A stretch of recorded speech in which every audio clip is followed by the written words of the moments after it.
too deep, I would have to go further. So it's a 1/4 inch depth, as far as I can tell.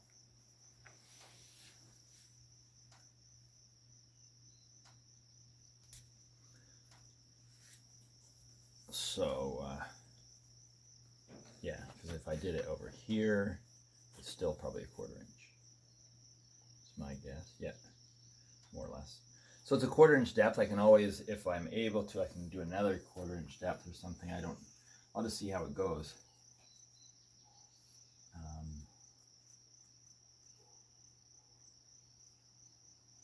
Really, really excited to try the power chisels too. And I have a feeling I have kind of shitty hardware chisels at the moment. Like, it's been so long, I never kept anything. I didn't have the best quality of anything when I was young, anyways.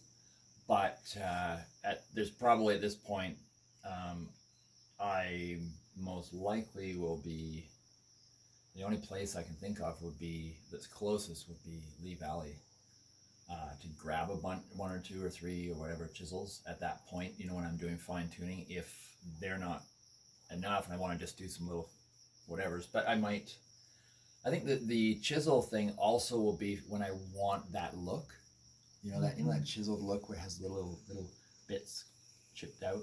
It's a really nice look as well. So it's just all depends on things. Oh, I'm gonna just put, while your camera is on, I'm gonna just put these things over so you can see what I'm, and I gotta double check that they are identical in shape and size.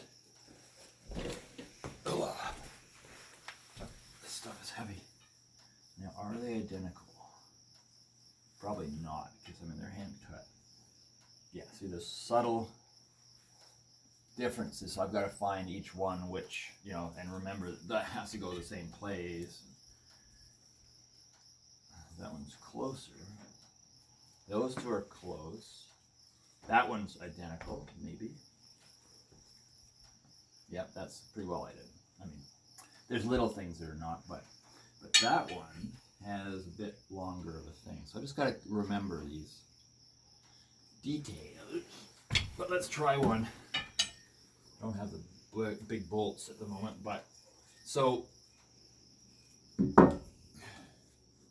yeah, there's the, I was wondering why, like, there's this little triangle-y bit there, as if this was here once, and actually there's the end as well. So I guess I can, there's the hole. Oh yeah, that is the hole. Oh good, that's even better.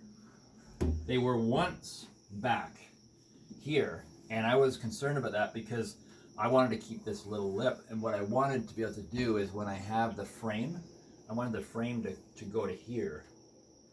So the door is behind the frame. And then I saw this here and I thought, oh shit, that's gonna get in the way, because then that means it sticks out this far. But when it's here, which the holes are cut for, I can then leave that whole thing so the frame will come flush with that, which is really, really nice. Happy surprise. Well, that's what I mean. Things just happen. Not like I'm doing things stupidly. I don't, in that sense. But, you know, it's the first time, so there's so many things I just can't be 100% sure about. And then I'll go, oh shit, I didn't think about that. And then I find out that it was predetermined anyways. Call that luck or whatever, but that really helps me a lot. I got to remember that, because I was tired that night and I was throwing on leaves everywhere, and then I went, oh no, these are roots, they don't have leaves. So I will make little marks, X's on these, just to remind me not to cut those in there. But oh man, I can't wait.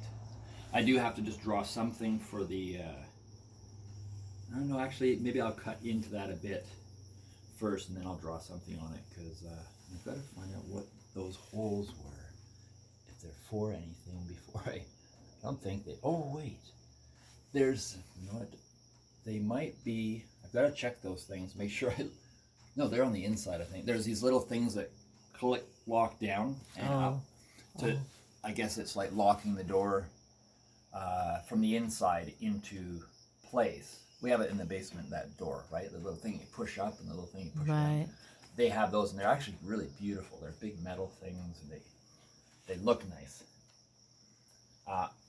If I was a super duper all round artisan kind of guy, had all the equipment and everything, or if I was close enough to someone who did this sort of thing, and of course wasn't in lockdown, so had no money to go and buy stuff. Anyways, it would be really cool to be able to remake these, but more pounded and all that. But you know, I can get to be such a perfectionist.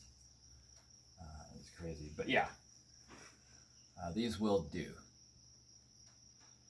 perfectly. So here's another little visual for the camera.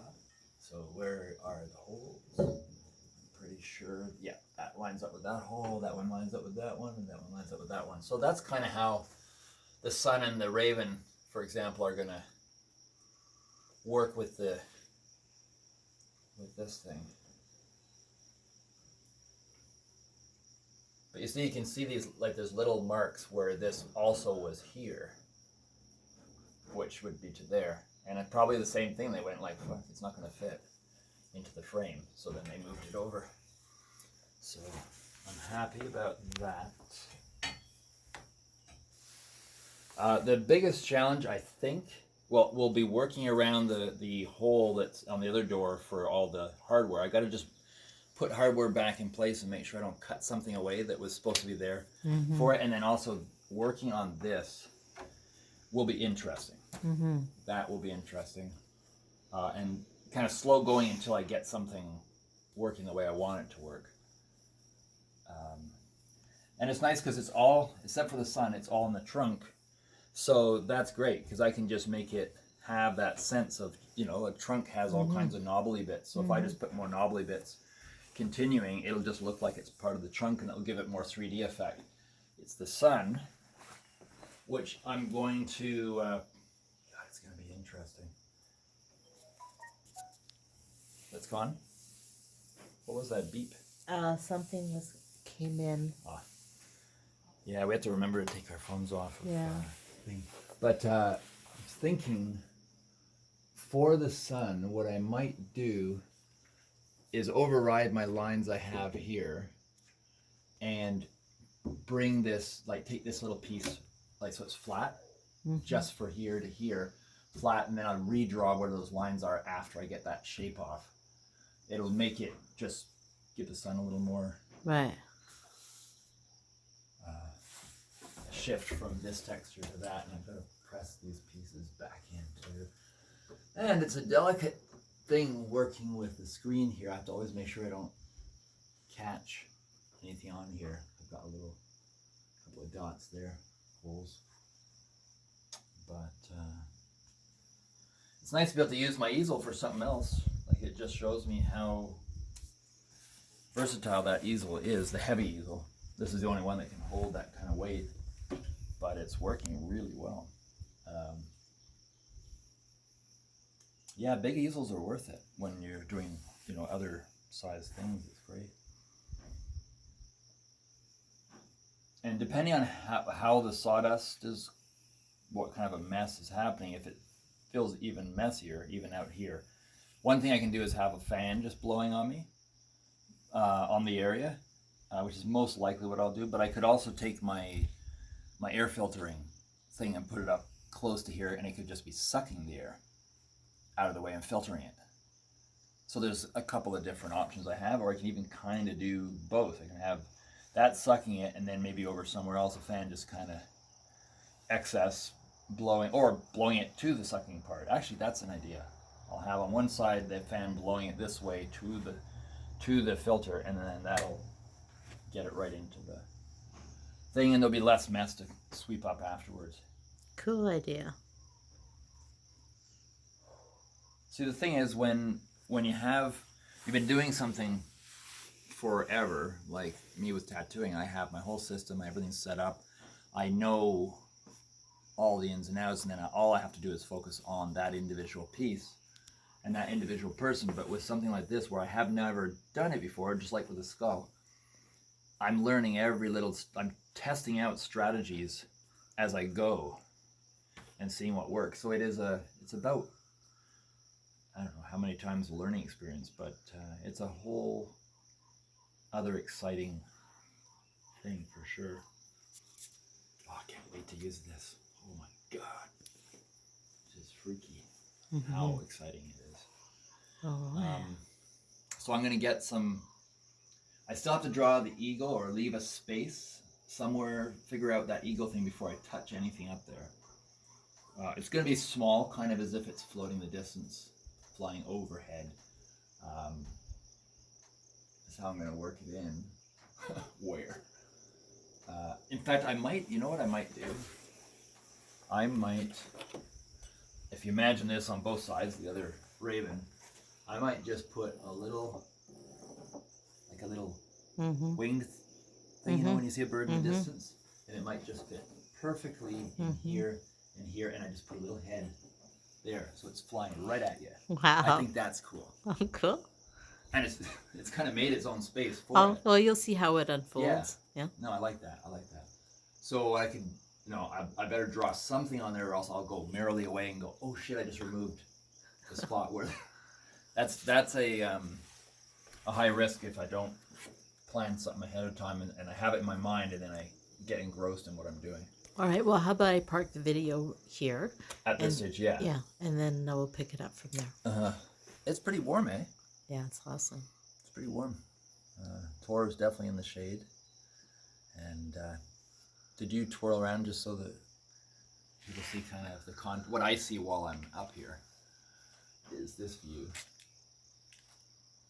And here, aim direction to where we're moving. And our plants and things. So we're moving where that little dirt kind of mound on top of a hill. That's where we had a bit of the mound cleared, so it was easier to plow over that to get over. But just over that little hill, there's a little bit of a clearing, and to the left, behind that tree, the lightest green tree is the teepee, and then the pathway curls to the right, and there's a metal barn, which is that which we're planning to renovate and turn into a, what they call a barn-dominium. Yeah, a barn-dough. Barn-dough. I am so excited about that. Me too. There's that, and we were saying there's that minor chance that maybe we'd work from scratch, but if we do have to really, really watch our pennies on that and have it built in a way where it can evolve over time so we don't overspend and then run out of money and have something just kind of sitting there. But then you have this in the works. Oh my gosh. Yeah. One of the things, do we have time for me to say anything? Or no? Sure. I'll say it in the next one. No, you can say it now. It just came to my mind, and one of the things that I find is the challenge and the gift in the, what do you call it, the sum total of my experience right now, which is the layering of lockdown with all of its uncertainties and its certainties as well, like, you know, money shortage and all the little things that everyone's dealing with, the uncertainty of what, when, and all that stuff, which creates a situation where your mind wants to kind of be distracted by everything. And then with this project, it creates sort of a focus or a meditation that helps deal with any kind of aspects where the mind wants to go racing around. But also the mind can want to, even when doing something like this, get overwhelmed and go, oh, this is just too much, learning this while all that stuff, worrying about the house, and da-da-da-da. So I find it's a great, great exercise in knowing when to let other things go and stay here. And I mentioned the other day in my long talk, and this is my experience with my clients' experience, and stuff I've read, is that real healing only happens in the moment. So it's that, in that play, and that's why creativity is so phenomenally healing, is when you're anyone engrossed in, if they're doodling. My mother used to doodle all the time, I remember, with a pen, you know, she'd be talking on the phone when I was a little kid, and she'd just be doodling these little things. It's like anything that just crossword puzzles can, I guess, you know. But where it gives you a focus. Gardening is just a great way to put yourself into the moment, and then you have a product that unfolds, whether it's your garden or your carved door or your painting. So what I'm getting at is that you have a healing in the moment aspect, which you could kind of do with meditation, but with this you also end up with a piece of a finished byproduct that contains the energy of your healing in the moment. And that's why an aspect of why I always was drawn to tattooing, and the healing aspect of tattooing, exploring that, is that not only do you have a finished product that has the energy of that healing in the moment, which is so easy to kind of just fade off afterwards and you forget yourself, but with a tattoo, it's in you, on you, part of you. So there's somewhere within you, or many wheres within you, where that's recorded and imprinted into your DNA. And hence why so many ancient and not so ancient cultures, indigenous cultures as well, believed that your tattoo was the only thing that went with you after your body, rotted away, sort of thing, you died. Your tattoo went with you, and your tattoo protected you, and there's a whole bunch of layers of all these different beliefs. And they really, for me, they just emphasize that truth. And I don't think they believed necessarily that it was the ink, the physical aspect of the tattoo, but it's the energetic imprint, the energetic signature, I guess, would be it. And that's what I'm doing here, really. There is a physicality which we get to look at and enjoy, but I need to emphasize here, I feel the need to emphasize, remember that it's the physicality of it is the map, not the territory. It's the energetic imprint that is the territory. Because of our emphasis on our senses, we tend to only see the physicality, and it's beautiful, but it's the entry point. It is the doorway or the portal to the energetic part of it. So it kind of has a reverse. A lot of people will not see, because it's not visible, the energetic imprint, energetic blueprint, or whatever, however you want to put it. Hence with the tattoo, I always tell people this. Yes, you do see your tattoo, and it's beautiful, and it is important because it triggers you to remember the deeper experience and triggers that memory. But I think if you did a tattoo with no ink, if you were able to, hypothetically, just as an example, it still has the healing aspect to it. It's the ink that just helps the part of us that can't register that kind of thing and needs concrete aspect to things. And plus art, there is the enjoyment aspect that you wouldn't get if you didn't see it, and it was just an energetic imprint. I don't think we're quite there yet, where we could just enjoy the energy, not with something else. I think we like the layers of experience all together, and that's what this reality is like to me anyways, is that you get all of that. When people say you're a spiritual being having a physical experience, that kind of captures it really.